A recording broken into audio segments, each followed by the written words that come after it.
নমস্কার। এই পান পাতার মতো এই গাছটা আমি তো ফার্স্ট দেখছি, আগে জানতাম না যে এরকম পাতা হয়। তো তোমাদের বলছি, তোমরা কি এই পাতাটাকে চিনে থাকো? তাহলে জানাবে কমেন্ট করে। এটা হচ্ছে মিষ্টি আলু, খাওয়ার জন্য এনেছিলাম।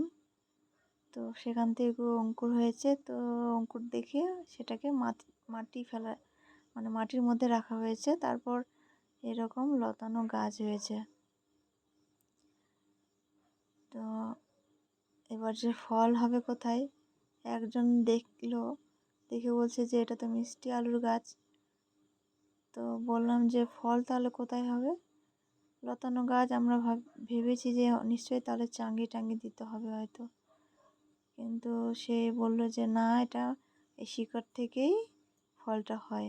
তো শিকড়টা মাটি দিয়ে ঢাকতে হবে। আমার তো ফার্স্ট দেখছি, এখনো ফল হয়নি।